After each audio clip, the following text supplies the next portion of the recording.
November மாத வாக்குத்தத்தம். விசுவாசத்துடன் தேவனுடைய வார்த்தையை அறிக்கை பண்ணுங்கள்.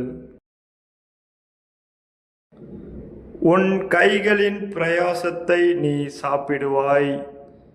உனக்கு பாக்கியமும் நன்மையும் உண்டாயிருக்கும். சங்கீதம் 128 2ஆம் வசனம். நவம்பர் மாத ஆசீர்வாதமான வாக்குத்தத்தம். நீங்கள் விசுவாசிங்கள். தேவன் உங்கள் வாழ்க்கையில் பாக்கியமும் நன்மையும் உண்டாக செய்வார் என்று விசுவாசிங்கள். விசுவாசிக்கிற பிள்ளைகள் லைக் பண்ணுங்கள், சப்ஸ்கிரைப் பண்ணுங்கள். தேவநாம மகிமைப்பட அனைவருக்கும் ஷேர் செய்யுங்கள். தேவன் நிச்சயமாகவே உங்களை ஆசீர்வதித்து உங்களை பெருக செய்வார் என்று நான் விசுவாசிக்கிறேன். Thank you friends. God bless you.